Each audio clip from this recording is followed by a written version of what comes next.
Estás escuchando la mejor estación de radio, Voz de la Iglesia, transmitiendo vía podcast desde la Arquidiócesis de Tlalnepantla en el Estado de México. Un esfuerzo más de la Comisión Provincial de Pastoral de la Comunicación Social para toda la provincia eclesiástica de Tlalnepantla. Que su voz resuene hasta el último rincón de la tierra. Vive bien, muere libre. Es una frase de una película no muy taquillera de los primeros años en el cine de este famoso actor Dwayne Johnson, alias La Roca, y esta frase considero que resume todo lo que se debe de hacer en este mundo: vivir bien y morir libre. Una filosofía que pues quizás sí la sepamos y la tengamos por ahí arrumbada en un estante polvoso, porque a veces lo que no entendemos tendemos a olvidarlo y hacerlo a un lado por el temor a enfrentar el sacrificio que supone aprender cosas nuevas. Pero déjeme decirle que hoy más que nunca, y desde marzo de este año del 2020, hemos aprendido que la muerte es real. O sea, antes de la pandemia quizá teníamos el pensamiento de que un día íbamos a morir. Hoy se nos ha demostrado que en cuestión de días podemos morir, pues existe el pensamiento de que en cualquier rato nos podemos infectar y si no tenemos las capacidades físicas para sobrevivir, pues quizá ya no salimos de esta, ¿no? Yo sé que se escucha bastante fatalista, pero es bastante real también. Con este dramático relato damos inicio a este programa especial sobre un tema de moda: la muerte. El hecho inexpugnable al que todos aspiramos, un hecho que puede ser trágico o afortunado, un hecho que fue conocido desde hace miles de años pero que no ha sido entendido, como el amor. En este programa, si me lo permite, quiero platicar con usted un poco acerca de la muerte o del Thanos, dicen los expertos. Digo, no me puedo culpar de estar en sintonía con la tendencia. La próxima semana estaremos recordando a nuestros fieles difuntos, y aunque en estos días han estado abiertos los cementerios, también es cierto que pues no es muy recomendable asistir, ¿no? Hemos estado viendo rebrotes en algunos estados y lugares cercanos y pues la verdad no es recomendable. Y este 2 de noviembre pues lo que sí se recomienda es recordar a los difuntos desde casa, como lo hemos venido haciendo. Si no queremos ir a hacerle compañía, ¿no? Le recomiendo que pongamos una ofrenda y en ella todas esas cosas que nos recuerden a nuestros hermanos que ya partieron, y pues hacer algo bueno por ellos, algo mejor por ellos, que es una oración. Una oración siempre le va a ayudar a un difunto y eso lo tenemos o lo debemos de tener bastante claro. Creo que sí vale mucho la pena sensibilizarnos un poco en ese sentido, porque debemos de tener presente el memento mori, como le decía, es decir, el momento de nuestra propia muerte. Pero no me gustaría que viéramos este hecho como un evento que contiene una agresión personal hacia el fallecido o hacia los deudos. No es una venganza cósmica, no es una tragedia, es algo que sucede simplemente, y tampoco es alguien, aunque los griegos le hayan dado ese nombre a un dios, el dios Tánatos, y que hasta tiene un hermano que se llama Hipnos, que veremos más adelante. Pero fuera de la mitología, la muerte solo es un hecho que llega y que sucede, nada más. Lo cierto pues es que cada cultura le ha dado una definición y un halo muy especial. Algunas generaciones incluso se han valido de este hecho para sugestionarse. Otros la utilizan como pretexto para vivir la vida loca, y otros que no tienen conocimiento de nada más se dejan engañar y hasta piensan que se le tiene que adorar o venerar como si fuera alguien. Un hecho irrefutable es que la muerte es un paso hacia un mundo que nadie, absolutamente nadie conoce. Nadie sabe con exactitud qué hay después de la vida cuando el hombre se duerme en el cálido aliento del Tánatos. Los que tenemos fe creemos que cruzando el umbral nos espera una vida diferente a la de aquí, pero al fin vida. Los estudiosos dicen que vivir es todo, que no hay nada más allá. Otras corrientes hablan de reencarnaciones, de viajes interdimensionales, de renacer en otros planetas, etc. No se niega nada, ni se afirma nada. La verdad es que quizá la vida después de la vida tenga un poco de todo aquello, y también de lo que por intuición el hombre puede percibir. Uno de los factores más conflictivos de este asunto, del asunto de la muerte, sin duda, es todo lo que la rodea. El hecho en sí, como decíamos, es algo natural y hasta necesario.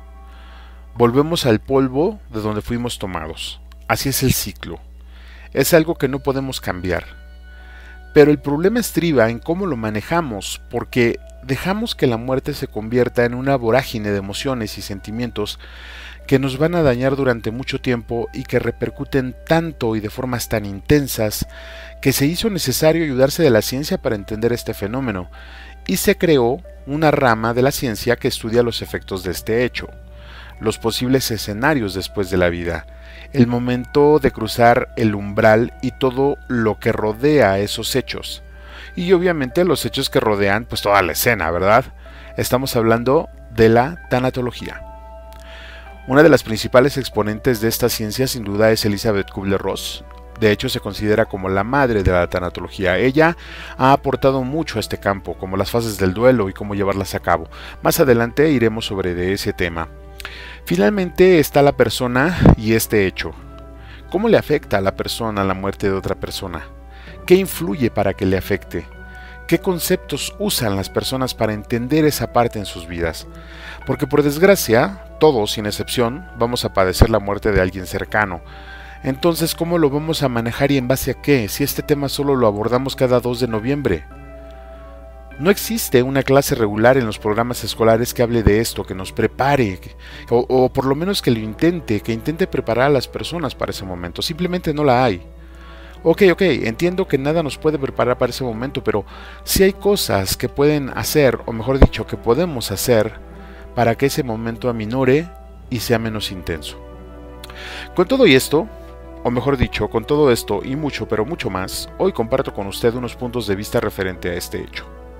Vamos a empezar este programa también, si me lo permite, con un minuto de silencio por aquellos que partieron a causa de esta enfermedad, no solo en nuestro país, sino también en el mundo entero.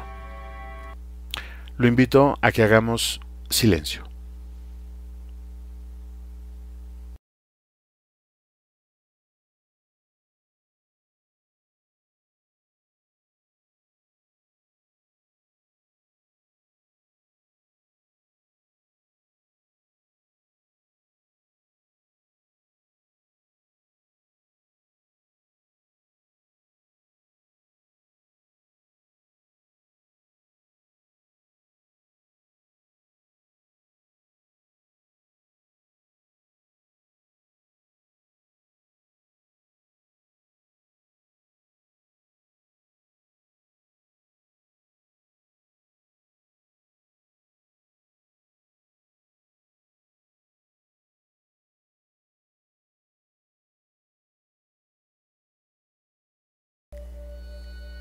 Vamos a dar inicio. Muchas gracias por estar con nosotros. Yo soy Juan Valdés y usted está escuchando En la Línea de la Fe, y aquí iniciamos como siempre acompañados de nuestra madre. Yo lo dejo con esta oración.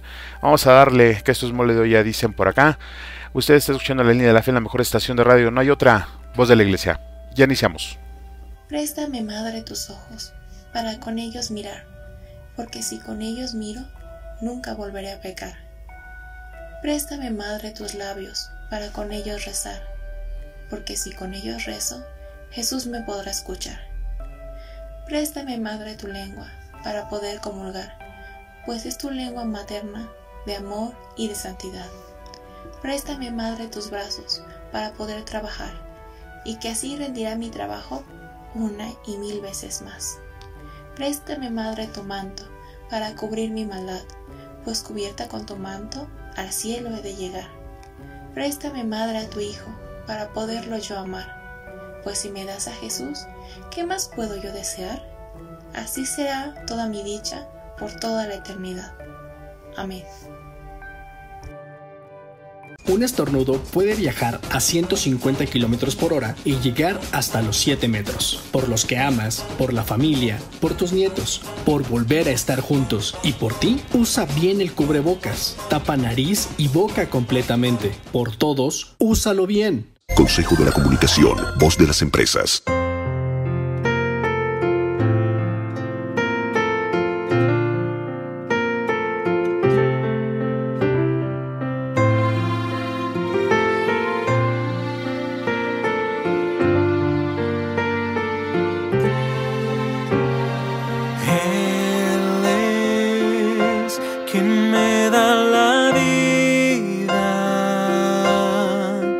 Y me abraza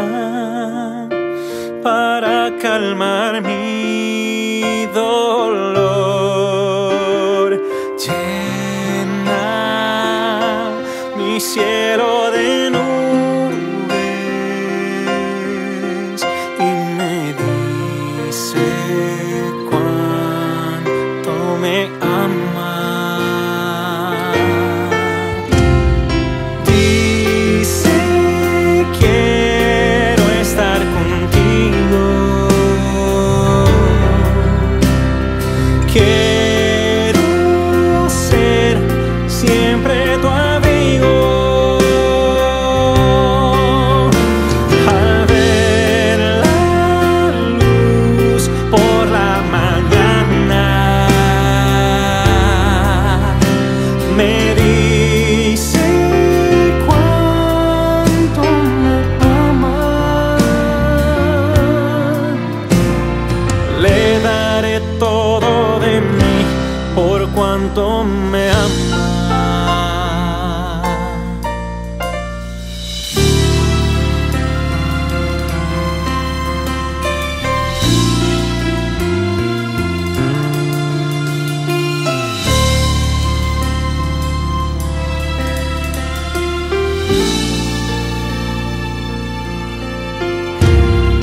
Cuando me manda la lluvia, siento dice no temas que aquí estoy yo. Pienso hoy me siento solo. Él me dice cuánto me ama. Dice quiero estar contigo, quiero ser siempre tu amigo. Al ver la luz por la mañana, me dice cuánto me ama. Le daré todo de mí por cuanto me ama. Dice quiero estar contigo, quiero ser siempre tu amigo. Al ver la luz por la mañana, me dice cuánto me ama.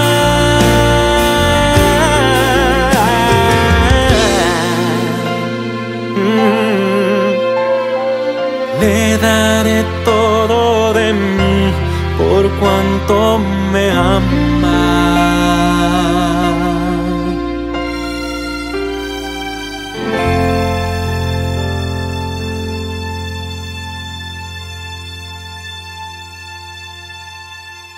Agradecemos tus comentarios y opiniones en nuestras redes sociales.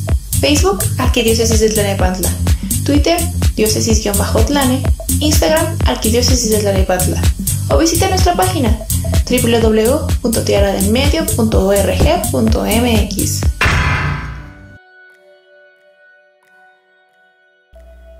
Me da mucho gusto que siga con nosotros porque estamos dando inicio a este fascinante tema sobre uno de los fenómenos menos estudiados y quizá uno de los más temidos que tiene la humanidad, junto con el de los asteroides que van a chocar contra la Tierra. Todos huimos de la muerte. No se preocupe, es algo natural, pero no podemos zafarnos de ella. En el momento en que nacemos, traemos también grabada en el talón, para recordar a Aquiles, nuestra fecha de caducidad. Nuestra muerte viaja con nosotros en el hombro. Para hablar de la muerte, se hace necesario hablar de la vida. Obviamente, donde hay vida por antonomasia debe haber muerte, porque en este plano físico nada puede ser eterno, a pesar de tantas y tantas leyendas. Además de que sería aburrido, ¿no? Asumo que quizá pueda haber sus excepciones, y esto lo digo para que los rigoristas no me acusen de que generalizo. En fin, necesitamos hablar de la vida porque la muerte, al ser el final de esa vida, obliga a un recuento, ya sea por el mismo moribundo o por los que lo rodean. Es decir, en ese momento se hace necesario hacer una remembranza de la vida. Y ese recuento puede estar lleno de todo, de acusaciones, de aquellos si hubiera, de dolor, de coraje, de tristeza, de alegrías, de sinsabores, de todo, menos de aprendizaje. Igual tanto para el moribundo como para el deudo, lo cual no debería de ser. Y es que hay algunos cínicos que ni siquiera lo prevén, o sea, para ellos simplemente es vivir. Y la muerte, pues que llegue cuando quiera, sin recuentos, sin reflexiones, sin aprendizaje. Entonces, bajo ese pensamiento, ellos hacen muchísimas estupideces, y total que ni se mueren ni nada, y sí dejan fregados a todos los que están a su alrededor. Existe también quienes se aferran a la muerte, como si esta fuera la solución a todos sus problemas, y con un profundo egoísmo no alcanzan a ver más allá de sus narices. Pero recordemos que no hay deuda que el hombre no pague con la vida. Por desgracia, pues tampoco es así. Los malos padres de familia dejan una enorme deuda con la sociedad, con su comunidad, al dejar a estos tales sin educación que andan cometiendo fechorías en todos lados, como resultado pues de la ausencia de dicha educación en la familia, donde muy probablemente sus padres ya sean difuntos.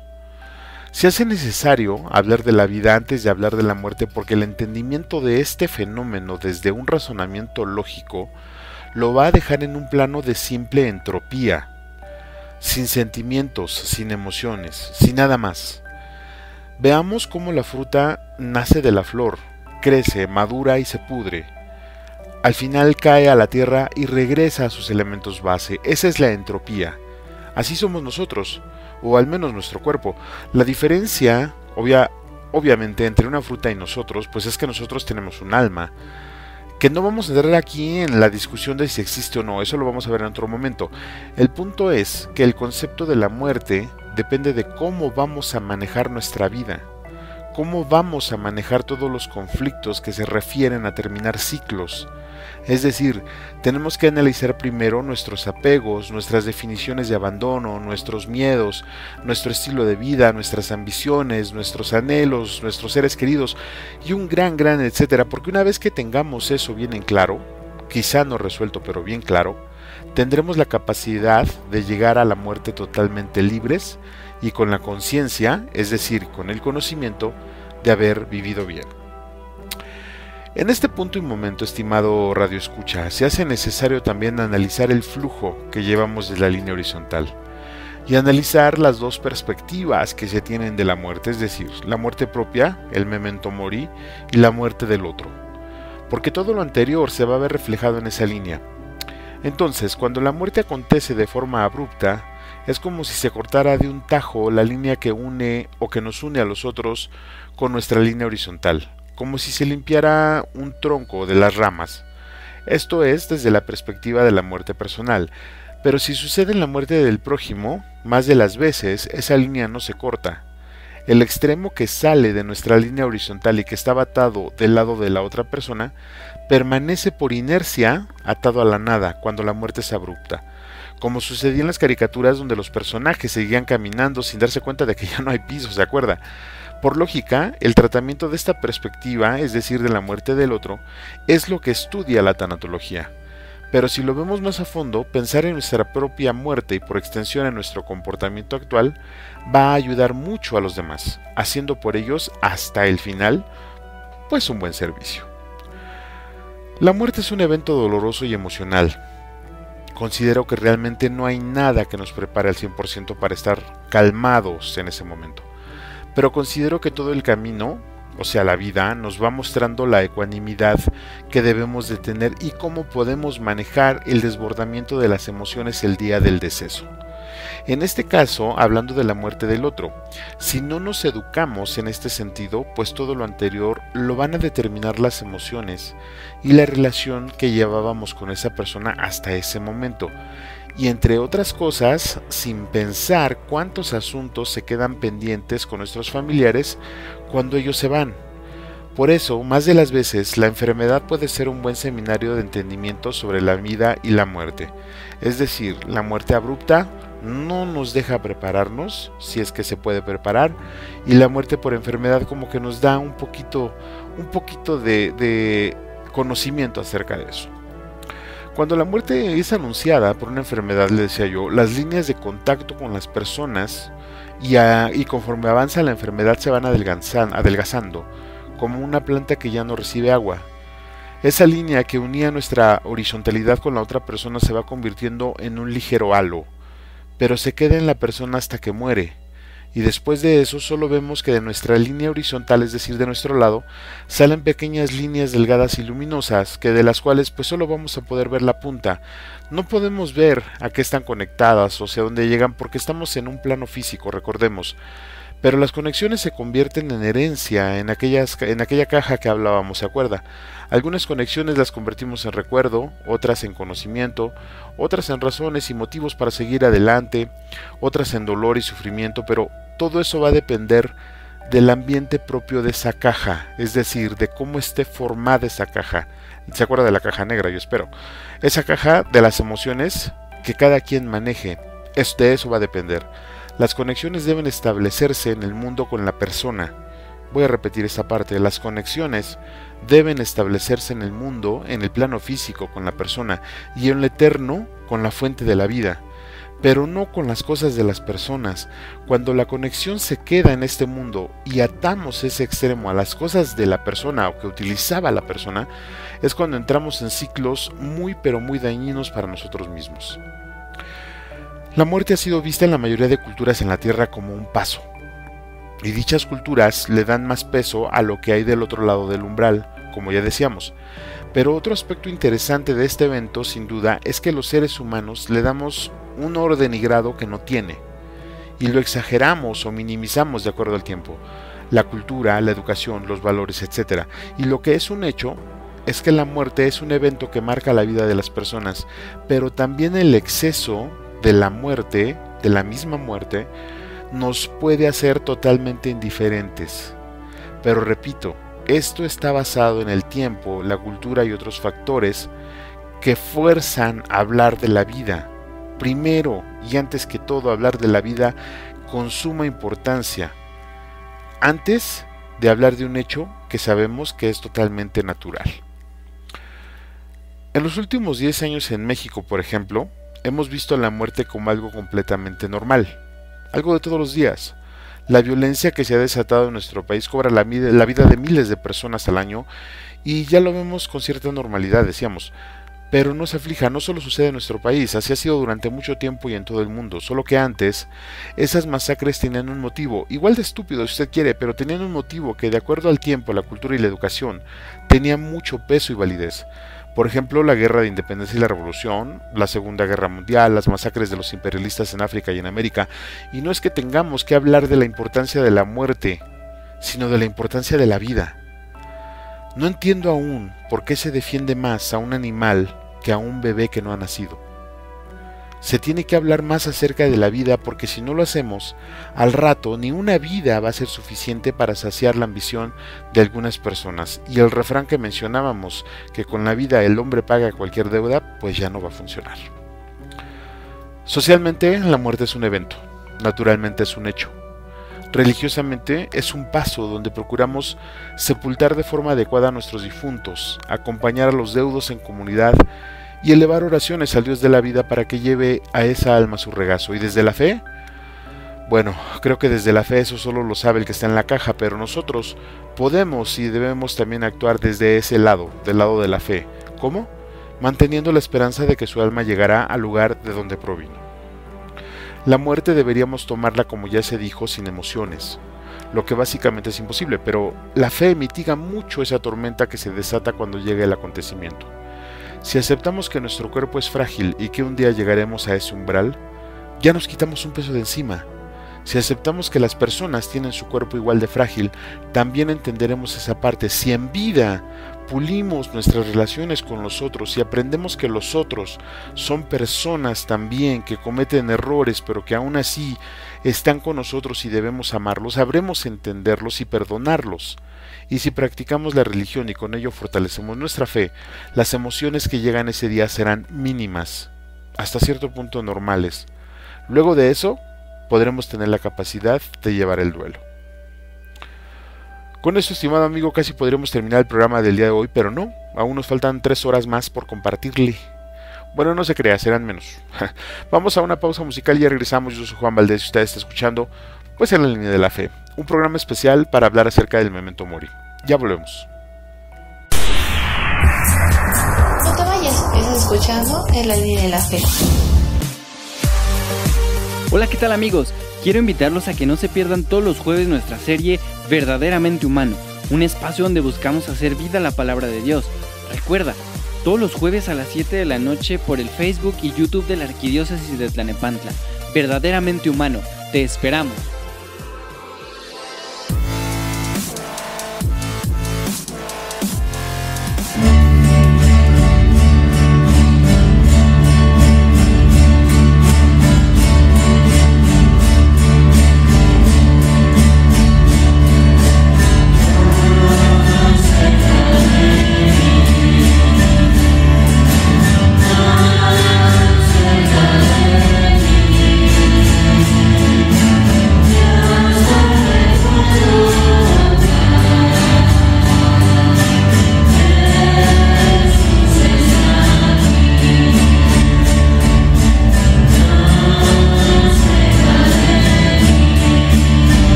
comentarios y opiniones en nuestras redes sociales.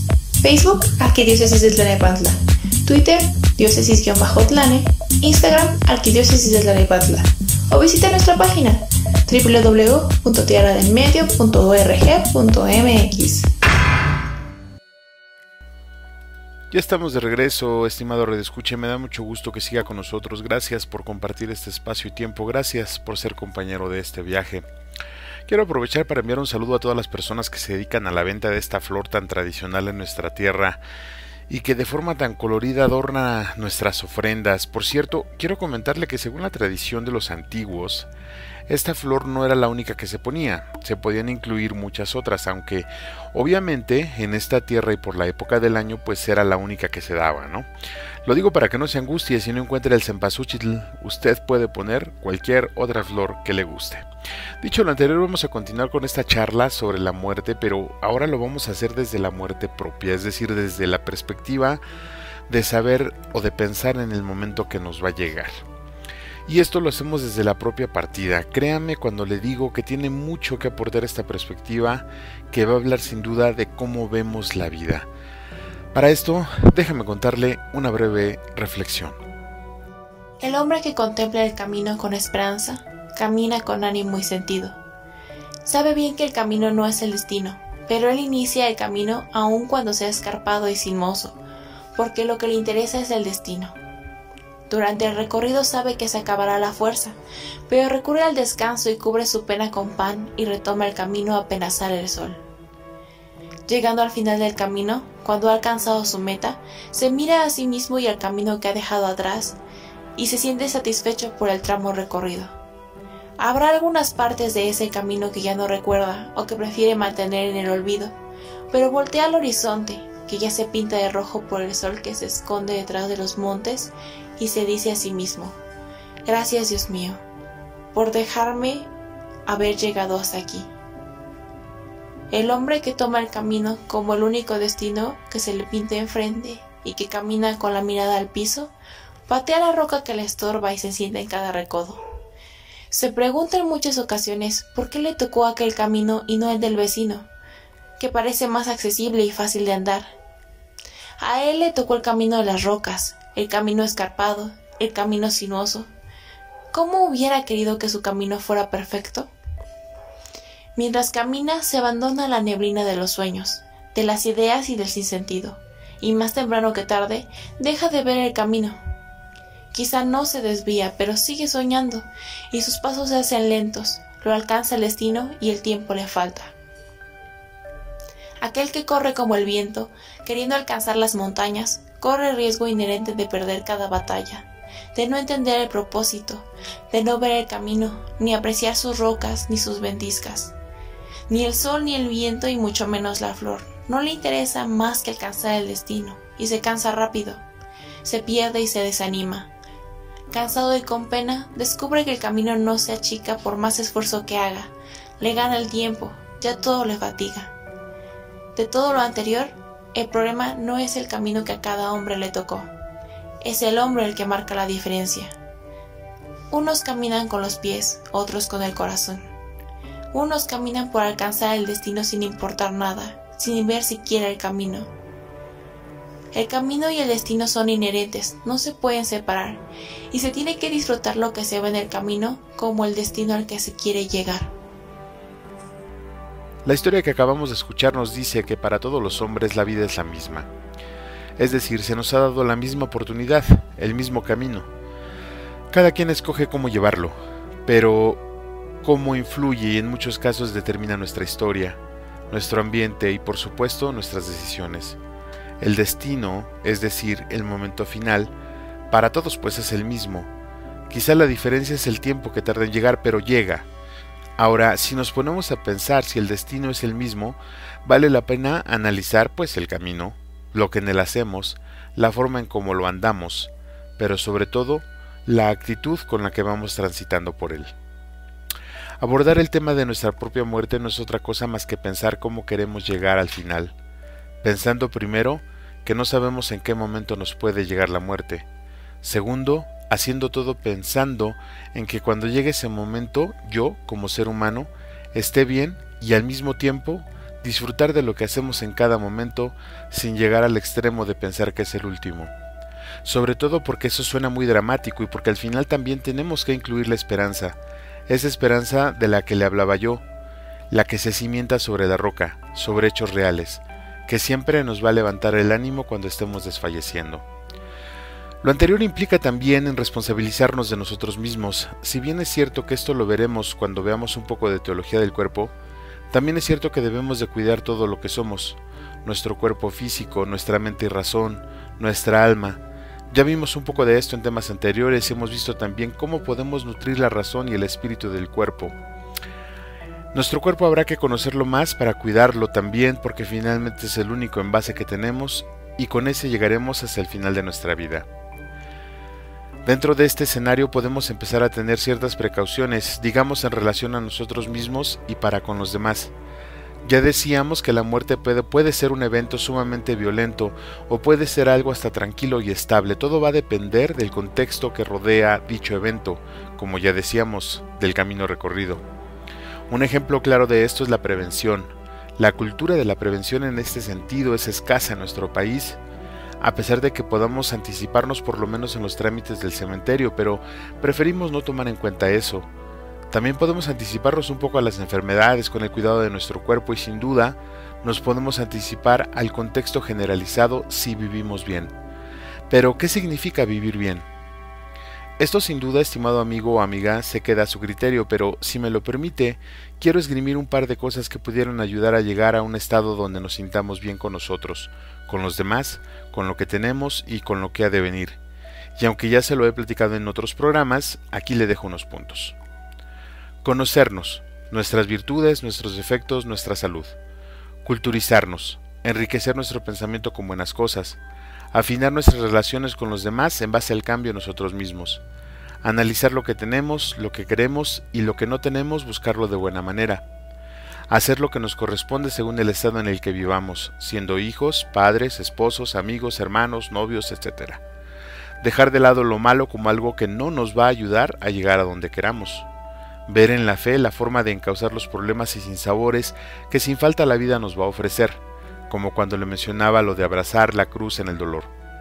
Usar la conciencia para no darnos ni darle a los demás problemas con nuestras decisiones. Claro que hay mucho más, pero por el momento podemos ir haciendo saliva con estos puntos.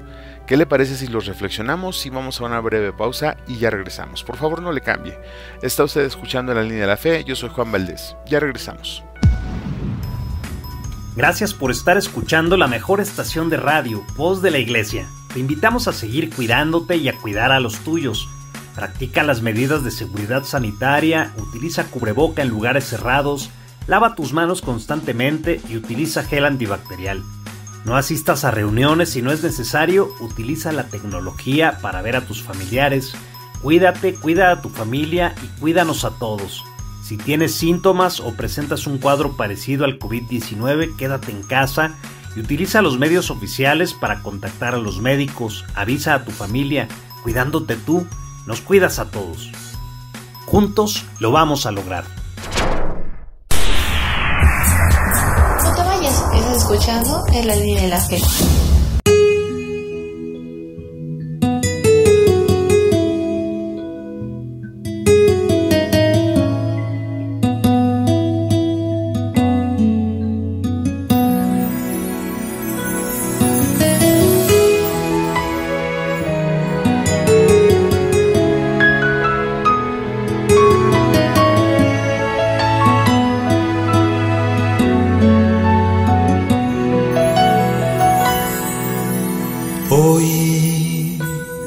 Señor Jesús, vengo ante ti para alabarte.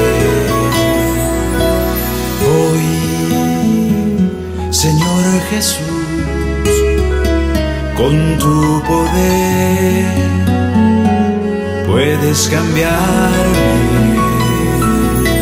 Sáname, Señor, hoy quiero vivir, dame tu amor, sin ti no puedo ser feliz.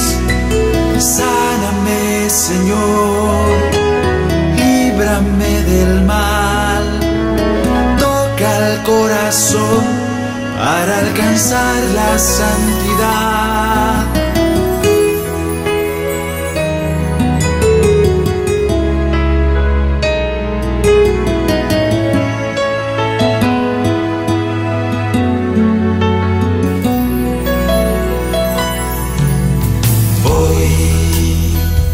Señor Jesús, vengo ante ti para alabarte. Hoy, Señor Jesús,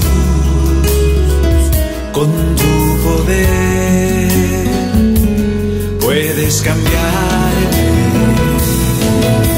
Sáname, Señor, hoy quiero vivir. Dame tu amor, sin ti no puedo ser feliz. Sáname, Señor, líbrame del mal. Toca el corazón para alcanzar la santidad. Sáname, Señor, hoy quiero vivir. Dame tu amor, sin ti no puedo ser feliz. Sáname, Señor, líbrame del mal. Toca el corazón para alcanzar la santidad. Sáname, sáname,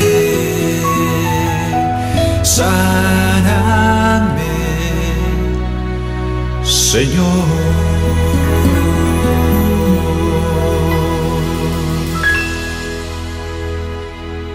Agradecemos tus comentarios y opiniones en nuestras redes sociales. Facebook, Arquidiócesis de Tlalnepantla. Twitter, diócesis-tlane. Instagram, Arquidiócesis de Tlalnepantla. O visita nuestra página www.tierradelmedio.org.mx. Muchas gracias por seguir con nosotros en este programa especial de En la Línea de la Fe, donde estamos hablando en relación al memento mori, es decir, a tener presente nuestra propia muerte también y por extensión pues el de las otras personas, ¿verdad? Y es que en estos últimos meses pues hemos visto cómo este hecho se ha manifestado en los demás y nos ha golpeado en todos los sentidos, de forma que nunca hubiéramos creído.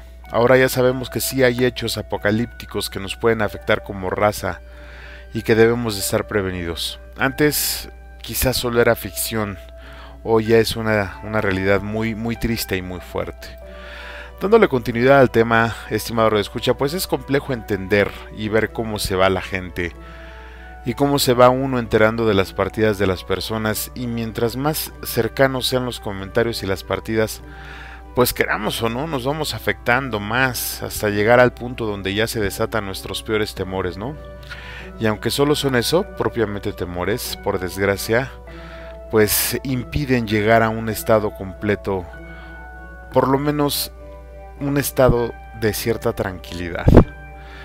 Manejar la muerte de otra persona va a depender estrictamente de la relación que se lleve con esa persona y del tipo de lazo que tengamos con ella. Pero será determinante el contexto general de ese fallecimiento cuando es violento o cuando es con cierta pasividad, como la enfermedad. Otro factor que va a ayudar a mitigar todo aquello sin duda es la edad del deudo, porque ahí estriba el nivel de comprensión que se tiene de la muerte. Obviamente, a más juventud, menos comprensión, pero no por el hecho de ser joven, sino por la falta de experiencia y de interpretación de las cosas. A mayor edad, se puede percibir la muerte como algo un poco más normal, digamos, aunque vuelvo a reiterar que nunca se está preparado para ese trance.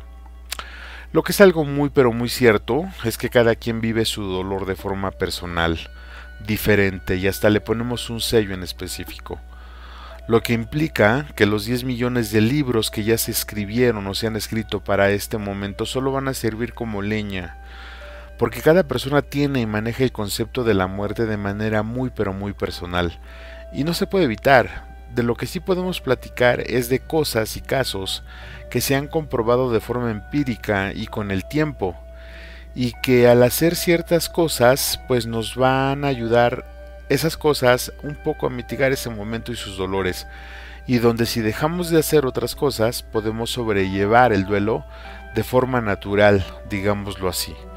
Y de eso es lo que quiero platicarle un poco. Mire usted, aceptar la muerte. Mientras más claro tengamos que algún día tenemos que morir, nosotros mismos primero, nuestros familiares y amigos, menor será la sorpresa y el dolor cuando cualquiera de estas cosas pasen. Estudiar y mejorar la relación con las personas. Conforme vamos avanzando en la edad, nuestras relaciones con las personas o se van fortaleciendo o se van debilitando o se van transformando. Cualquiera que sea el caso, sugiero que hay que mantener una relación sana con esas personas. Y eso pues sabemos que puede llevar toda la vida y están involucradas muchas cosas, pero si podemos evitar, por ejemplo, tener deudas emocionales, con la edad suficiente sabremos qué significa esto, no tener vacíos presenciales, aceptar que la otra persona es un ser humano que tiene errores y virtudes, no tener deudas de ningún tipo con nadie y vernos a nosotros mismos como acompañantes de viaje, donde cada persona tiene que salir en una estación determinada, pues podremos darnos cuenta que nosotros somos lo mismo para otras personas, es decir, también nosotros somos compañeros de viaje de otras personas que en algún momento nosotros vamos a tener que bajar del tren. Todo lo que hay que tener y vivir, hay que hacerlo en tiempo presente. De nada vale conservar las cosas de alguien que ya no está vivo, o mejor dicho, de nada vale conservar las cosas si creemos que esa persona está o vive ahí. Tener una prenda como recuerdo de la vida de una persona es significativo solamente cuando no la volvemos un ancla para la vida. Cuando la prenda es solo un referente de esa persona, de su vida y de sus obras. Pero si pasamos a esa prenda al terreno de lo emocional, pues vamos a perder. Recordemos que las emociones nos pueden arrastrar a un abismo muy muy oscuro y aplazar el final del duelo de forma infinita. Dar amor y servicio a los demás. Considero que esto implica en cualquier momento y situación y cobra mucho más valor cuando se tiene más conocimiento de las cosas, porque entonces el servicio se hace con voluntad y en pleno uso de razón, y el amor se da con total libertad y decisión. Aprender de aquella persona que se fue. Todos los seres humanos somos valiosos e importantes, todos creo yo, y tenemos la misión de hacer algo específico. La muerte siempre es una invitación forzada a revisar la vida de esa persona con el afán de saber qué lecciones de vida podemos tomar de ella. Y créame cuando le digo que si somos avispados en ese sentido, podemos aprender mucho si es que estamos abiertos a entender esas experiencias y a aceptarlas. Tener fe. Para quienes tenemos fe, o por lo menos decimos que la tenemos, sabemos que la muerte es un paso obligado y le damos peso a los mensajes que tenemos en nuestra formación sobre la vida después de la vida. Por eso considero que es muy importante practicar la religión, porque sus preceptos siempre nos van a hablar de esperanza. En toda la enseñanza de la tradición de la Iglesia se maneja la esperanza. Todo lo anterior, estimado radioescucha, es una aportación sobre cosas que se han visto y comprobado que pueden aminorar el dolor de ese momento, porque son consecuencias lógicas de causas reales. Cuando metemos la emoción en el fallecimiento de alguien, la agonía se hace perpetua. La culpa aparece y se intensifica. Se obtienen reacciones exageradas sobre el hecho, y si bien es cierto que dijimos que cada quien vive el dolor a su manera, también es cierto que hacer un drama tipo novela mexicana no va a revivir al difunto. Bueno, de hecho pues nada lo va a revivir, pero aventarse a la fosa solo porque le quedamos a deber algo, pues creo yo que ya no vale.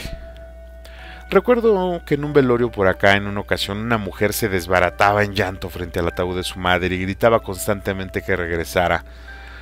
A lo que uno de los deudos se acercó y con voz firme le dijo: ¿Para qué quieres que regrese? ¿Para que le hagas lo mismo que cuando estaba contigo? Y la verdad es esa, quizás es muy cruda, pero al final es cierto, y es muy respetable la forma en que cada quien tiene para sacar el dolor, pero si vamos a ser honestos, los gritos, las emociones a flor de piel, los comentarios en las redes sociales dedicando epitafios y poemas, pues hablan de una relación poco sana o inexistente con esa persona, ¿no? Realmente todo se tiene que hacer en el presente cuando esa persona lo está escuchando. Una anécdota muy chistosa es de las flores, ¿no? Curioso el caso, los 10 de mayo los panteones hasta el año pasado pues estaban repletos de flores, ¿no? Y a las mamás también es el único día que se les regalan flores, ¿no? Qué cambio tan tan lindo sería, tan bonito sería que les regaláramos flores cada 8 días, ¿no? Que les lleváramos serenata, no nada más en su cumpleaños, sino que valoráramos más a esas personas que están con nosotros, ¿no? Insisto, estimado redescucha, todo esto va en base al nivel de madurez que tenemos para aceptar la muerte. Si todo lo anterior usted se lo quiere decir a un niño, pues no creo que lo entienda. A un joven pues quizá lo va a comprender un poco, pero a un adulto no lo va a entender nada. El adulto recuerde que está casado con sus ideas, es decir, debemos de tener la información para ayudar. Primero a nosotros mismos, y si es necesario y si lo consideramos prudente, pues a los demás. Si no, si creemos que el punto y momento no es el correcto, lo más sano es el silencio y la meditación. Y si la muerte es de alguien muy cercano a nosotros, solo recuerde que hay que abrazar el dolor y pedir a Dios que no nos deje solos, que sigamos caminando. El contexto de la muerte es el marco donde vamos a poner esa imagen del dolor que la misma muerte provoca. La muerte violenta no es un buen marco, porque el golpe es tan brutal que no da tiempo de asimilar el cambio y siempre lo vamos a ver como algo malo. En una situación así las emociones evolucionan tan rápido que se convierten en algo negativo y hacen daño en el momento y van a permanecer y permanecen en el tiempo. La enfermedad, como ya se dijo, puede que nos vaya acostumbrando y hasta cierto punto, cuando el paciente ya se haya ido, tengamos un descanso como pocas veces lo sentimos. Es chistoso, pero hay muchas personas que les duele ver morir a una persona enferma. Insisto, es por parte de las relaciones, sí, pero la verdad es que para un enfermo crónico, la muerte quizá es lo mejor que le pueda pasar. Y en los que nos quedamos, los que padecemos aquella enfermedad junto con él, pero que estamos del lado del cuidador, pues generalmente o nos vamos haciendo más blandos y vamos tomando en cuenta lo que estamos viviendo, o de plano nos hacemos más duros y no comprendemos nada. Cuando el hecho sucede, cuando se ve a uno mismo delante de la caja de aquella persona que ya descansa, empieza la proyección de los recuerdos de los momentos vividos, ¿no?, con esa persona. Consciente o inconscientemente, eso es un hecho. Pero ahí sabemos, en ese momento también, que debemos de seguir viviendo y que hay que voltear a ver lo que le sigue en importancia, como los hijos, el trabajo, la misma salud. Los difuntos ya están en el cementerio y no se van a ir de ahí, pero los que nos quedamos aún tenemos mucho por hacer, mucho que cuidar, mucho que trabajar. Pero si no controlamos las emociones, ese mirarse frente a la caja de un difunto puede ser catastrófico. Por eso tenemos que saber algunas cosas que, si bien aplican para el fallecimiento de alguien, también aplican para todos los casos y todos los momentos, o en algunos momentos de la vida donde hay alguna clase de pérdida. Aquí ya le estoy hablando un poquito acerca de lo que es el manejo del duelo. En el siguiente segmento, vamos a explorar un poco más acerca de eso. Pero le voy adelantando que sí es importante empezar a reconocerlo y empezar a tenerlo como parte de nuestra prevención hacia un lugar donde todos tenemos que llegar, sobre todo para cruzar el umbral. Pero acuérdese, estamos hablando de la muerte en relación a la vida. Si no conocemos la vida, si no entendemos lo que estamos haciendo, si no aplicamos los conocimientos que ya tenemos y si no logramos vivir bien, como ya se describió anteriormente, pues vamos a tener una muerte mal. Por favor, no se vaya. Yo soy Juan Valdés. Vamos a una breve pausa y regresamos. Usted está escuchando En la Línea de la Fe. No se vaya, por favor. Hola, ¿qué tal, amigos? Quiero invitarlos a que no se pierdan todos los jueves nuestra serie Verdaderamente Humano, un espacio donde buscamos hacer vida la palabra de Dios. Recuerda, todos los jueves a las 7 de la noche por el Facebook y YouTube de la Arquidiócesis de Tlalnepantla. Verdaderamente Humano, te esperamos.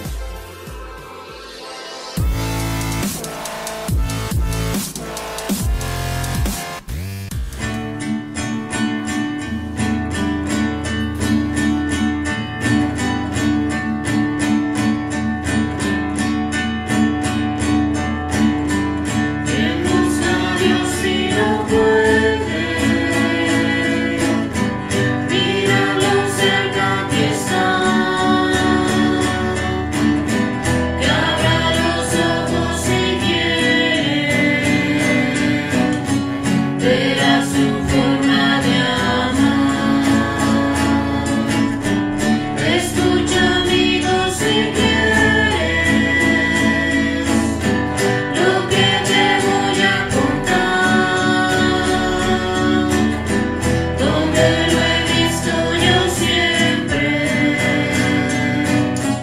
he comenzado a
Agradecemos tus comentarios y opiniones en nuestras redes sociales.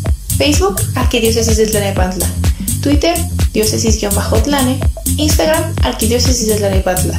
O visita nuestra página www.tierradelmedio.org.mx. Muchas gracias por seguir con nosotros en este su programa En la Línea de la Fe, y pues aprovechando, ya que estamos de regreso, quiero enviar un cordial saludo también a todos los amigos que trabajan en este asunto de los difuntos, ¿no? Los prestadores de servicios, los que dan mantenimiento a los cementerios, a los vendedores, a los administradores y choferes, etcétera. Toda la gente que nos apoya también en esos momentos tan difíciles y que si no estuvieran ahí, pues la verdad sí sería muy complicado. Un saludo para todos ellos y gracias, de verdad gracias por toda su labor. Bueno, pues vamos a continuar con este programa especial de los difuntos, y platicábamos en el segmento pasado que más de las veces el shock que produce el hecho de la muerte de una persona cercana nos hace preguntarnos mucho acerca no solo de la vida de esa persona, que decíamos que si sabemos cómo lo podemos capitalizar, sino que también nos obliga a preguntarnos qué es lo que sigue, porque si la muerte de la otra persona fue dolorosa, lo que sigue para los deudos puede ser traumatizante, tanto así que puede marcar toda la vida, claro, dependiendo del contexto general en el momento en que esté esa persona. Decíamos al inicio que hay una ciencia que se encarga de estudiar los hechos relacionados con la muerte, y es algo así como la psicología aplicada a los deudos. Una de sus grandes exponentes es Elizabeth Kubler-Ross. Esta tanatóloga nos ha dejado grandes beneficios para entender el después de la muerte. Digo, si entendemos que el entender, valga la redundancia, es para el conocedor, y para aquel que es un deudo que no ha tenido contacto con la muerte, pues también le puede ayudar. Quiero, si me lo permite, adentrarnos un poco en este asunto con el comentario que sigue. Vamos a empezar definiendo qué es la tanatología. La tanatología es una disciplina científica que se encarga de encontrar el sentido al proceso de la muerte, sus ritos y significado, concebido como disciplina profesional, que integra a la persona como un ser biológico, psicológico, social, espiritual, para vivir en plenitud y buscar su trascendencia. También se encarga de los duelos derivados de pérdidas significativas, que a veces no tienen nada que ver con la muerte o con los enfermos terminales. Una definición más concreta es considerada como el estudio de la vida que incluye a la muerte. del origen griego thanatos, que quiere decir muerte, y logos, estudio o tratado. Por tanto, el objetivo de la tanatología es proporcionar ayuda profesional al paciente con una enfermedad en etapa terminal y a sus familias, o bien a una persona que esté viviendo algún tipo de pérdida. Dentro del estudio de la tanatología se incluyen aspectos como ayudar a crear en las personas sistemas de creencias propios sobre la vida y la muerte, no como una fantasía o castigo, sino como la aceptación de la muerte como un proceso natural. Preparar a la gente para asumir cualquier tipo de pérdida. Educar para tratar en forma más humana e inteligente a quienes están cercanos a la muerte. Entender la dinámica de la pena desde un punto de vista humano, donde se acentúe la importancia de las emociones y sobre todo su control. Uno de los puntos más importantes dentro de la tanatología es el principio de autonomía, el cual le permite al individuo tomar sus propias decisiones relacionadas con el proceso de morir o de su propia vida. La dignidad de la persona se comprende solo a través del respeto a la libertad. Otro de los aspectos importantes dentro de la tanatología es aprender los diferentes medios por los cuales el paciente puede tener ese principio de autonomía. Por ejemplo, pueden llevarse ciertas acciones desde la realización de testamentos, como un testamento vital o jurídico, legados, responsabilidades o voluntades anticipadas. Este último se refiere a la posibilidad que legalmente se ha establecido en algunos países en cuanto a solicitar el rechazo a la prolongación de la vida por medios innecesarios en circunstancias muy específicas. Este punto lo vamos a retomar al final del segmento. Pero, ¿qué es el duelo? Bueno, el duelo es un estado de pensamiento, sentimiento y actividad que se produce como consecuencia de la pérdida de una persona amada o algo significativo para nosotros, asociándose a síntomas físicos y emocionales. La pérdida es psicológicamente traumática en la misma medida que una herida o quemadura, por lo cual siempre es dolorosa. Necesita un tiempo y un proceso para volver al equilibrio normal. La doctora Elizabeth Kubler-Ross, una de las grandes especialistas en tanatología, describió el proceso del duelo en 5 etapas. Aquí las vamos a revisar. La doctora Ross nos dice que la primera etapa es la negación. La negación es solamente una defensa temporal para el individuo, representada por frases como "me siento bien, esto no me puede estar pasando, no a mí", etc. Le sigue la ira o el enojo. El enfermo se rebela contra la realidad. Frecuentemente se pregunta ¿por qué yo? Todo le molesta, todo le incomoda, nada le parece bien. Recordar su estado le inunda de enojo y rencor, y a veces se necesita de esta fase para poder aceptar esta condición. La negación fue la primera que vimos. Posteriormente sigue la negociación. Dios, déjame vivir al menos para ver a mis hijos graduarse. Haré cualquier cosa por un par de años más, etc. Esta tercera etapa involucra la esperanza de que el individuo pueda de alguna manera posponer o retrasar el tiempo o la muerte. La depresión. Durante la cuarta etapa, la persona que está viviendo un duelo o muriendo empieza a tener conciencia y a comprender lo que está ocurriendo. Debido a esto, el individuo puede volverse silencioso, rechazar visitas y pasar mucho tiempo llorando y lamentándose. No es recomendable intentar alegrar a una persona que está en esa etapa. Es un momento importante que debe de ser procesado. Finalmente es la aceptación. Esta comienza a sentirse como una cierta paz. Se puede estar bien solo o acompañado. No se tiene tanta necesidad de hablar del propio dolor. La vida se va imponiendo. Además, los sentimientos y el dolor físico pueden desaparecer. Que conste que no dijo resignación, Estas son las 5 etapas: la negación, la ira o el enojo, la negociación, la depresión y la aceptación. Continuamos. Kubler-Ross originalmente aplicó estas etapas a las personas que sufren enfermedades terminales para posteriormente hacerlo ante cualquier pérdida, como un empleo, los ingresos, la libertad, cuando se va una persona, un amigo, que creemos que es un amigo y se aleja de nosotros. Esa es una pérdida. Son eventos significativos en la vida, o también puede ser como la muerte de un ser querido, el divorcio, la dependencia a las drogas, un diagnóstico de infertilidad, es decir, una pérdida o el hecho de saber que ya no vamos a estar con esa persona o con ese hecho.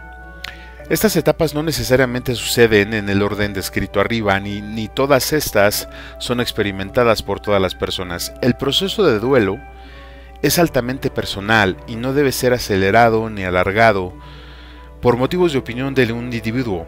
Uno debe de ser meramente consciente de que las etapas van a ser dejadas atrás y que el estado final de aceptación va a llegar, pero solamente la persona que lo está viviendo es la que determina. ¿Y cómo lo va a determinar? Con algo que ya habíamos platicado nosotros aquí, la parte del conocimiento, juicio y acción, ¿se acuerda? Toda la parte de la decisión. Un dicho: el dolor es inevitable, pero el sufrimiento es opcional. Otro autor refiere: ¿cómo podemos sobrevivir al proceso de duelo? Esto es bien interesante, lo dijo Jorge Bucay.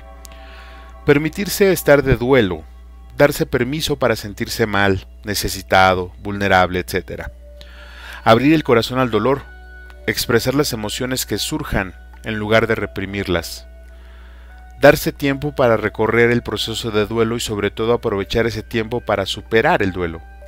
Ser amable consigo mismo, no olvidar de quererse a sí mismo, lo que implica también ser paciente con respecto a la superación del dolor. No tener miedo de volverse loco, las emociones y sensaciones de tristeza, enojo y dolor son normales en esas circunstancias.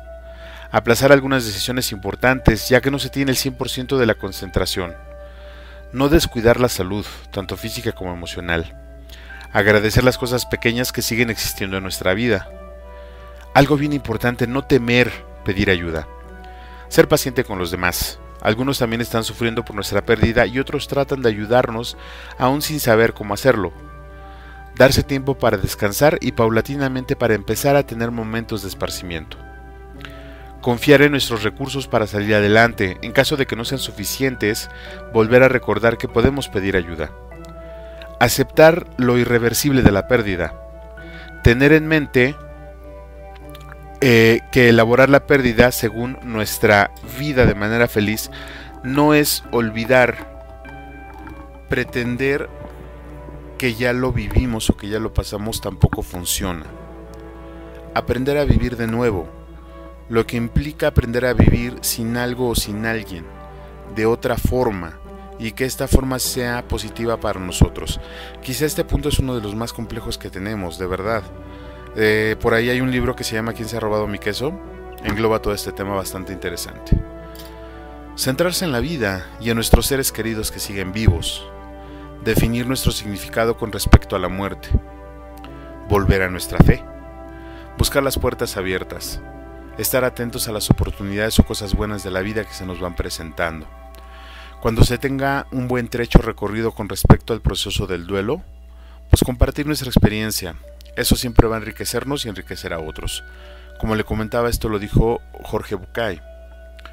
Ahora, ¿en qué nos puede ayudar un tanatólogo? En el proceso de duelo, así como en cualquier tipo de pérdida significativa de las mencionadas anteriormente, su función principal va a ser la de procurar que el paciente o cualquier ser humano que sufra una pérdida sea tratado con respeto, cariño, compasión y que conserve su dignidad. La meta última del tanatólogo es orientar al enfermo o doliente hacia la aceptación de su realidad, aceptación que se traduce en esperanza sobre la situación que está viviendo. Esto incluye una mejor calidad de vida y, en su caso, una muerte digna y en paz. Pero, ¿qué implica una muerte digna?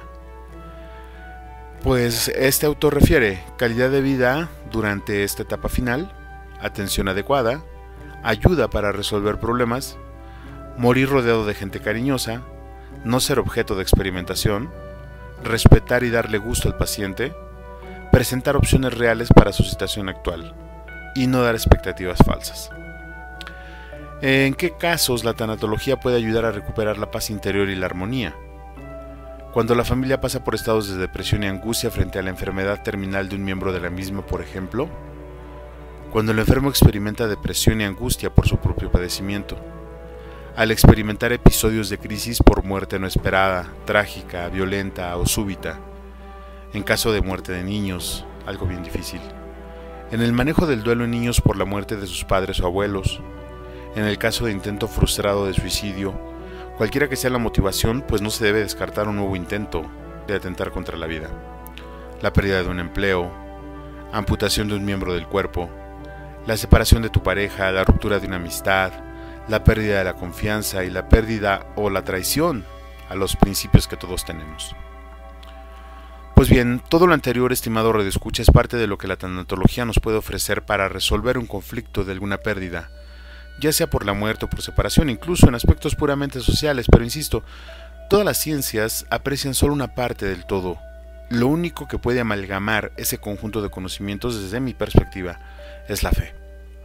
Dice el texto que no debemos de acortar el duelo, pero tampoco alargarlo, y muchos de nosotros permanecemos en un duelo constante por cosas y hechos que sucedieron hace muchos años.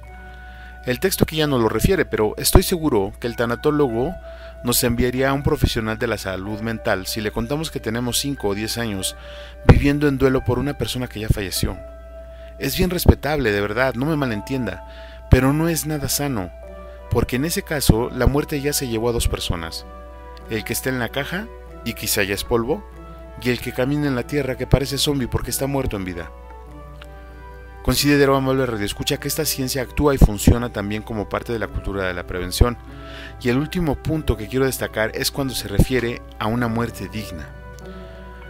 Las circunstancias a las que se refiere el autor en esta frase hablan de los cuidados paliativos que todo enfermo terminal debería de tener. Lo único que me hace ruido, y que lo dejo a su criterio, es cuando menciona la autonomía, entendida como libertad, que tiene el moribundo a decidir no alargar su agonía. Y le voy a explicar por qué. Hace mucho tiempo publiqué un artículo sobre la iglesia purgante en una revista de una parroquia por acá. Cuando hice el comentario de que todos los que mueren tienen que pasar por el purgatorio, el párroco de aquel lugar me hizo una corrección. No todos pasan por el purgatorio, dijo. Cuando le pregunté por qué, me comentaba que hay personas que por su enfermedad, estado de vida o circunstancias van quitándose la carga de pasar por aquel lugar de purificación.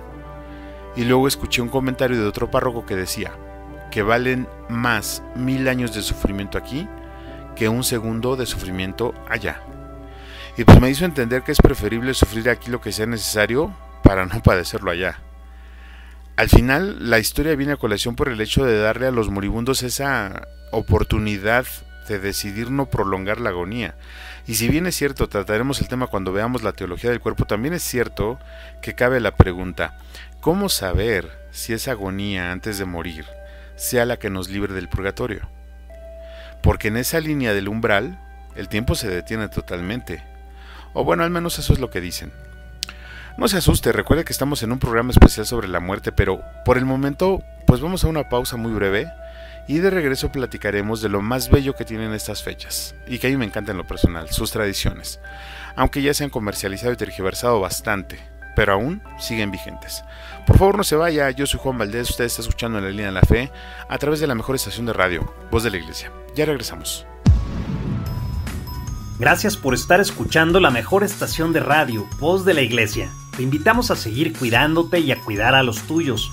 Practica las medidas de seguridad sanitaria, utiliza cubreboca en lugares cerrados, lava tus manos constantemente y utiliza gel antibacterial.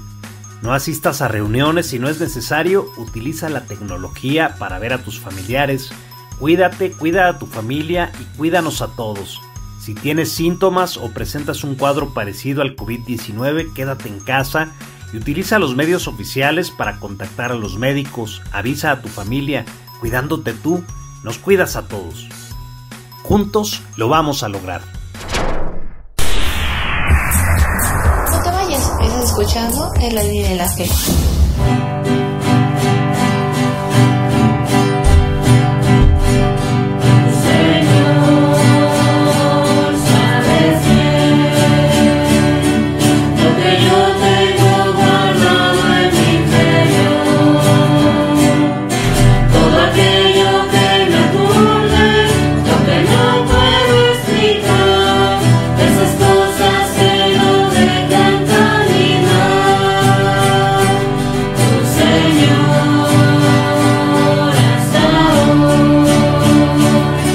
Te he seguido en cada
agradecemos tus comentarios y opiniones en nuestras redes sociales.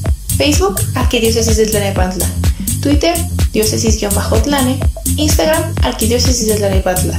O visita nuestra página www.tierradelmedio.org.mx. Muchas gracias por seguir con nosotros en esta plática sabrosona de miércoles por la tarde. Les recuerdo que ya cambió el horario de verano. Ahora estamos en el horario de invierno, dicen los expertos, y lo digo porque me percaté de que hay algunos relojes que no fueron modificados, como el del sueño. Me sigo despertando con el horario anterior. Espero que no le haya pasado lo mismo. Y pues lo invito también, estimado amigo, a que no baje la guardia, ¿verdad? Recuerde que la pandemia no ha terminado y seguimos en naranja con tintes de rojo. Por favor, no salga si no tiene que hacerlo. Utilice cubrebocas en lugares cerrados, salude con una reverencia, como los orientales, lávese constantemente las manos y no se las lleve a la nariz o a la boca. Recuerde que cuidándose usted nos cuida a todos. Ahora que vaya por los adornos tradicionales, las flores, las veladoras, las calaveritas, etc., váyase bien protegido. Recuerde usar gel. Digo, no es que no nos vayamos a morir, pero pues para qué le buscamos 3 pies al gato, ¿no? En fin. Y hablando de tradiciones, ya en estos años, en los últimos 10 años, es imposible no pensar en catrinas y alebrijes cuando nos hablan del Día de Muertos en México. Mucho más si tomamos en cuenta que las grandes producciones fílmicas del vecino país del norte sobre la fiesta mexicana del Día de Muertos, pues los ha tomado como referencia y han utilizado estos personajes en sus historias. Pero es triste porque esos personajes ni siquiera pertenecen a esa tradición, y la comercialización de las tradiciones las incorporaron para llamar la atención. Por desgracia, ahora el Día de Muertos en México es un producto de exportación, bien por los comerciantes y mal para nuestra culturización. El nombre oficial de esta festividad, si usted lo quiere ver así, es el Día de los Fieles Difuntos. Es el nombre que la tradición de la Iglesia tiene para esta celebración, que se derivó de la tradición que tenían los originarios, no solo de la Gran Tenochtitlán, sino de todos los pueblos a lo largo y ancho de la América prehispánica, que por estas fechas recordaban a sus difuntos también, aunque de formas quizá muy extrañas y hasta salvajes. Pero pues la Catrina nació a mediados del siglo XVIII y los alebrijes en la década de los 30 en México. Esta parte de los alebrijes nació en el barrio popular de la Merced, y así como que muy antiguos pues no son, y ni siquiera están orientados a eso. Pero aquí le dejo una referencia de sus orígenes, y lo invito a que busque un poquito más acerca de eso. Vamos a escucharla. La Catrina. La Catrina, originalmente llamada la calavera garbancera, es una figura creada por José Guadalupe Posada y bautizada por el muralista Diego Rivera. La historia de la Catrina empieza durante los gobiernos de Benito Juárez, Sebastián Lerdo de Tejada y Porfirio Díaz. En estos periodos se empezaron a popularizar textos escritos por la clase media que criticaban tanto la situación general del país como la de las clases privilegiadas. Los escritos redactados de manera burlona y acompañados de dibujos de cráneos y esqueletos empezaron a reproducirse en los periódicos llamados de combate. Estas eran calaveras vestidas con ropas de gala, bebiendo pulque, montadas a caballo, en fiestas de la alta sociedad o de un barrio, todas para retratar la miseria, los errores políticos, la hipocresía de una sociedad, como es el caso de la Catrina.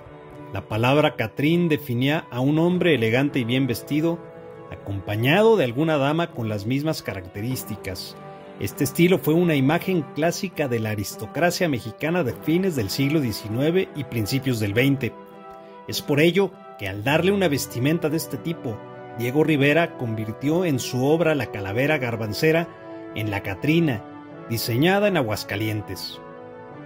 Durante los gobiernos de Benito Juárez, Sebastián Lerdo de Tejada y Porfirio Díaz, las imágenes de esqueletos y calaveras eran una forma común de denuncia y de crítica social en las publicaciones de la época que usaron varios caricaturistas como Constantino Escalante, Santiago Hernández y Manuel Manilla. La versión original es un grabado en metal con autoría del caricaturista José Guadalupe Posada. El nombre original es calavera garbancera. Garbancera es la palabra con que se conocía entonces a las personas que vendían garbanza y que teniendo sangre indígena pretendían ser europeos, ya fueran españoles o franceses. este último más común durante el Porfiriato, y renegaban de su propia raza, herencia y cultura. Esto se hace notable por el hecho de que la calavera no tiene ropa sino únicamente el sombrero. Desde el punto de vista de Posada, es una crítica a muchos mexicanos del pueblo que son pobres, pero aún así quieren aparentar un estilo de vida europeo que no les corresponde. En los huesos, pero con sombrero francés con plumas de avestruz. Diego Rivera fue quien le dio su atuendo característico con su estola de plumas al plasmarla en su mural Sueño de una tarde dominical en la Alameda Central, donde la calavera aparece con su creador José Guadalupe Posada y una versión infantil de Rivera y con Frida Kahlo. El mural fue pintado al fresco en 1947. Mide 4.7 por 15.6 metros y tiene un peso de 35 toneladas, incluyendo una estructura metálica que lo refuerza. Originalmente fue realizado por Rivera para un hotel muy importante en el centro histórico de la Ciudad de México, el Hotel del Prado, destruido en los sismos de 1985 y actualmente ubicado en el Museo Mural Diego Rivera, creado especialmente para preservar el mural, considerado uno de los más conocidos visualmente de la fructífera etapa del muralismo mexicano. Las Catrinas también estuvieron acompañadas en los periódicos por las famosas calaveras, las calaveras literarias. Son composiciones en verso tradicionalmente mexicanas que en vísperas del Día de Muertos se suelen escribir como otras de las manifestaciones de la cultura popular para hacer burla tanto a los vivos como a los muertos y recordar que todos nos vamos a morir.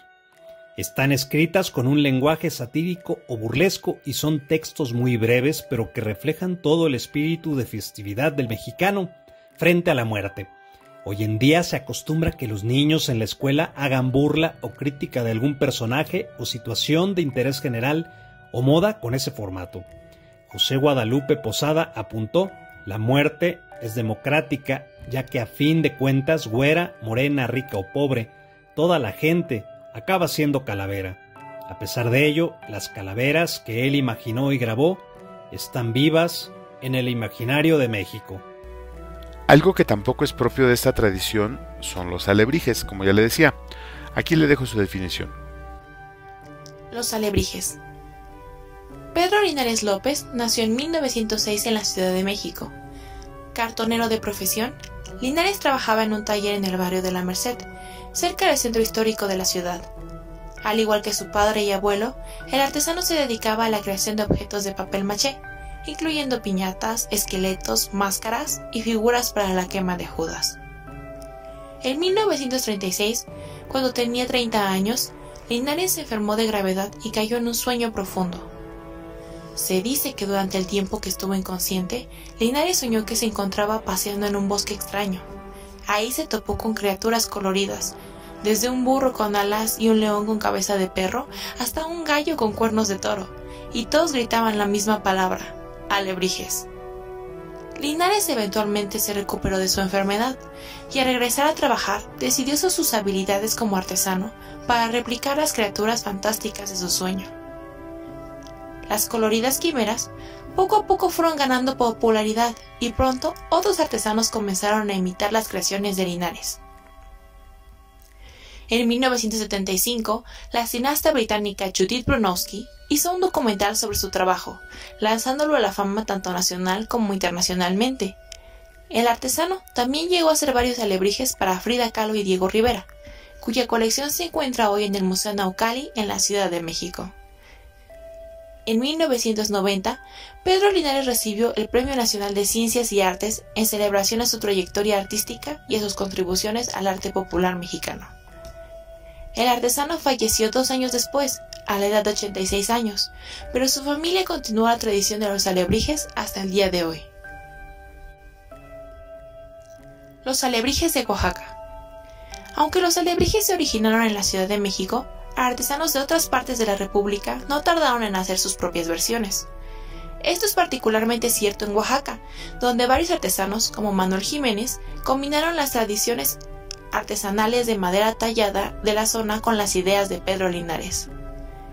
Si bien mantienen los colores vivos de sus contrapartes en papel maché, los alebrijes oaxaqueños se hacen con madera de copal y se inspiran en la idea de los nahuales, seres sobrenaturales que tienen la capacidad de transformarse en animales. Esta forma de hacer alebrijes se extendió a otros pueblos y hoy hay 3 comunidades principales que se especializan en la creación de las figuras de madera talladas: San Antonio de Arrazola, San Martín Tilcajete y La Unión de Jalapan. Se estima que hoy existen unas 150 familias de artesanos que se dedican de lleno a la producción de alebrijes. Otra cosa que festejamos, o bueno, que se ha ido incorporando a los festejos de fin de mes, del mes de octubre, y va muy junto con la parte de los fieles difuntos, es la tradición de Halloween. Esta tradición, proveniente del norte, es muy antigua también y tiene su significado en aquellos países. De hecho, la palabra Halloween es un conjunto de contracciones en el idioma inglés de la palabra o de la frase All Hallows Eve, que podríamos interpretar como la víspera de Todos los Santos. Pero recordemos que este acomodo de fechas tiene de hecho poco tiempo, porque no fue puesto hasta que se empezó a utilizar el calendario gregoriano, impulsado por el Papa precisamente Gregorio XIII, cuando se establecieron muchas de las fiestas que hoy conocemos, pero no es por algo en especial. A esta fiesta se le asocian muchas prácticas heréticas que la Iglesia condena con energía, y hay muchas personas que en pleno uso de su ignorancia así lo reafirman. La realidad es que es una fiesta que señala el fin de la temporada de cosecha y se llevaba a cabo en el equinoccio de otoño a fines de septiembre más o menos. En el norte esta tradición está muy arraigada. Recordemos que para ellos el otoño pues es el tiempo de preparación para inviernos muy crudos, y la cosecha durante todo el año pues es el sustento para toda la temporada que viene de frío.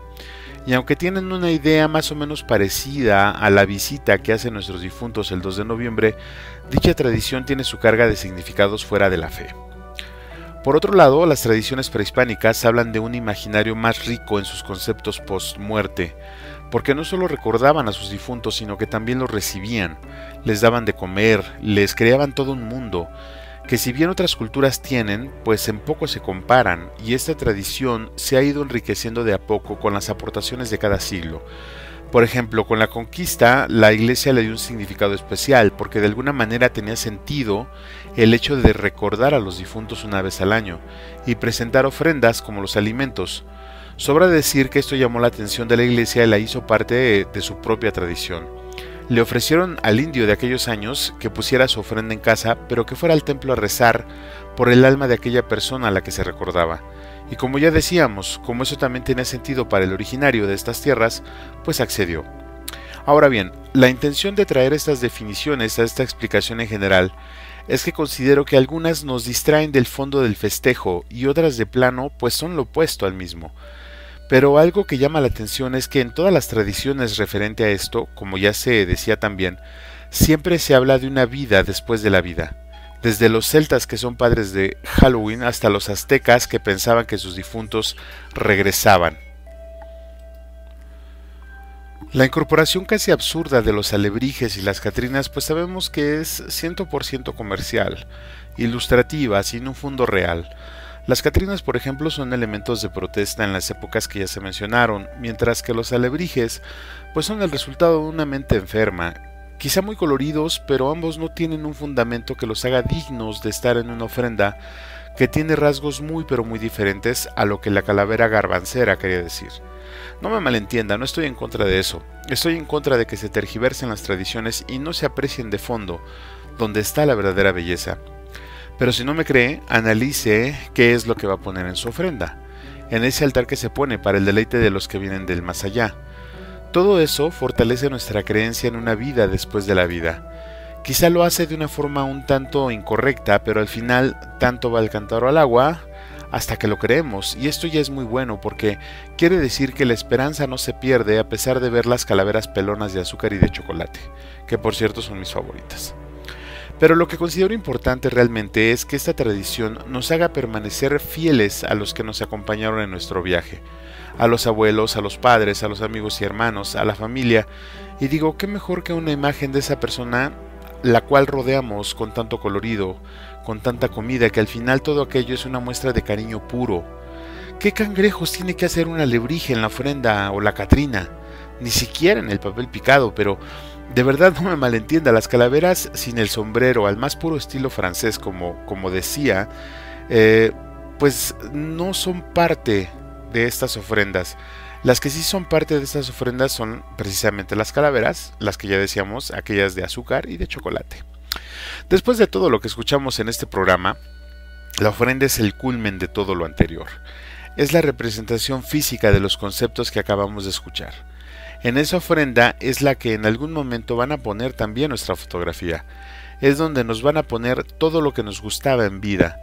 Pero es chistoso porque, por ejemplo, los maridos que les pegaban a sus esposas, y si las esposas sobreviven, pues no le ponen el cinturón con el que les daban. En vez de eso, le ponen una botella de mezcal.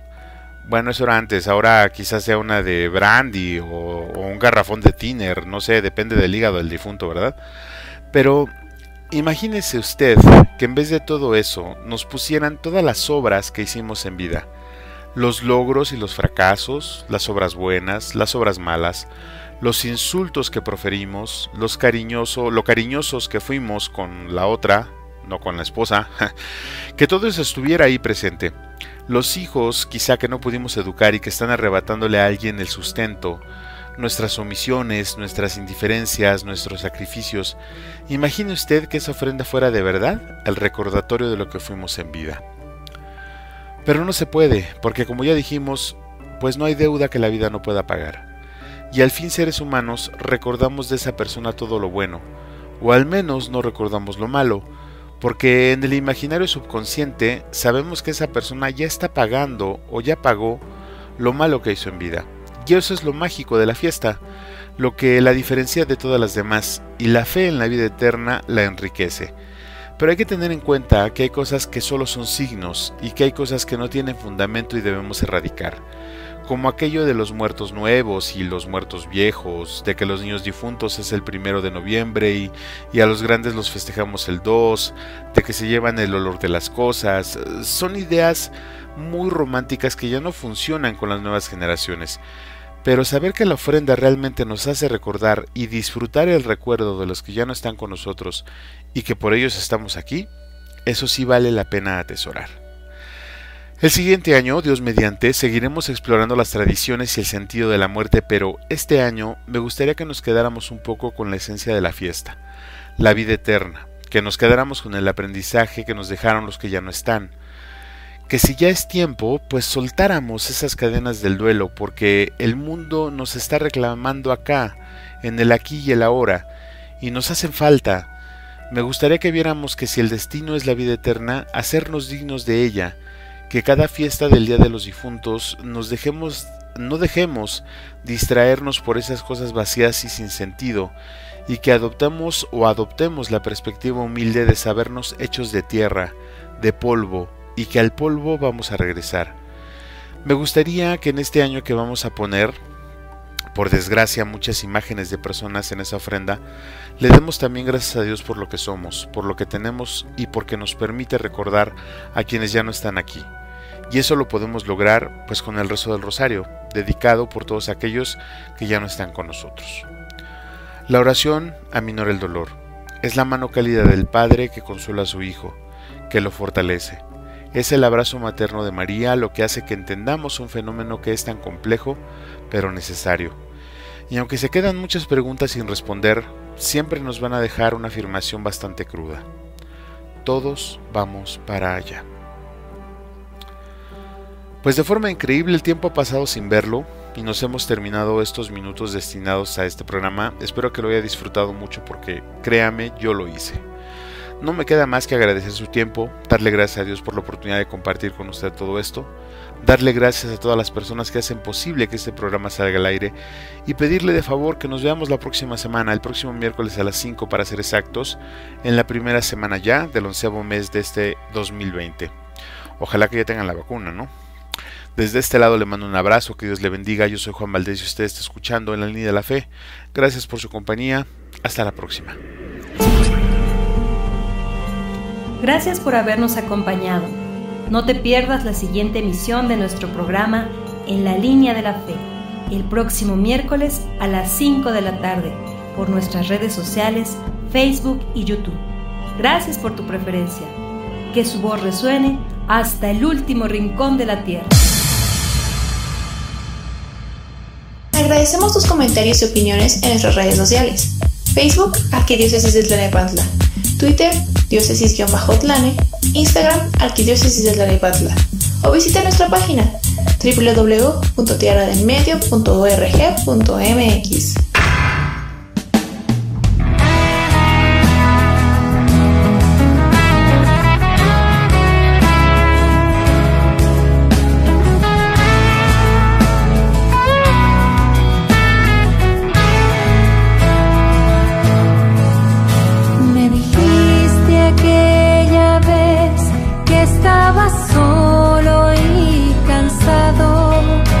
Que no encontraba salida, que no había nadie a tu lado.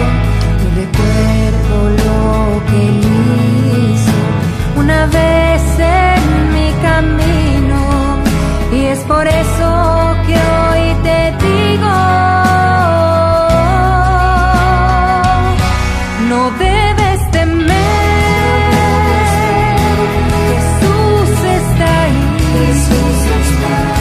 Camina y en fe tú puedes vencer. Jesús está ahí, no te dejará, por ti peleará y vas a ganar. Y aunque andes por valles oscuros, su vara y su escudo te protegerá. No camines tan triste y tan solo, que Cristo contigo a tu lado está.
Camines tan triste y tan solo, que Cristo contigo a tu lado está.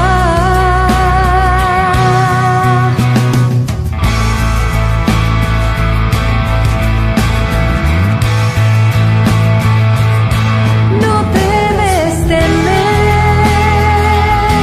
Jesús está ahí.